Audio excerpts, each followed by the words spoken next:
want to discuss the issue of whether or not some cognitive abnormalities that are present in acute major depression become enduring and problematic after apparent symptomatic recovery. We usually distinguish between emotional cognition and non-emotional cognition. And emotional cognition usually recovers. Some dysfunctional attitudes can persist, but they often seem to reflect residual depressive symptoms, and they're not stable in themselves. They're related to a certain chronicity of depressed mood. Non-emotional function is rather different, and memory in particular seems to be problematic and to show impairments. I want to look at that in more detail because it's a clue to neurobiology, and it's also a clue to mechanisms of relapse in the future.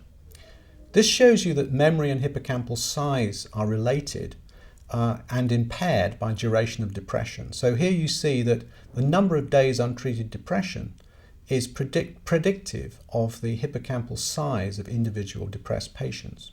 Now that implies that underlying that physical change, there will be functional change in memory, and that is what we tend to see. It also suggests a mechanism, which is that neurogenesis, which is particularly active in the hippocampus, may be an important component that goes wrong in acute major depression. Now, if memory recovered after acute episode, you could argue that this would be straightforward, but in fact the evidence is that it does not completely.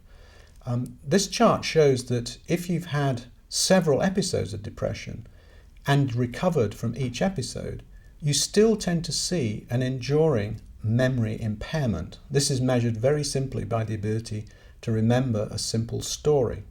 And you can see that the percentage impairment is something like 10% after 4 or more episodes of depression, which might have a significant blunting effect on people's capacity to do difficult and demanding work.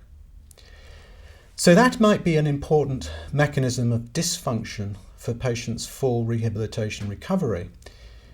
Autobiographical memory appears to be another kind of memory that actually predisposes to problems with relapse. And that's because patients who have been depressed appear to develop an overgeneral style of recall.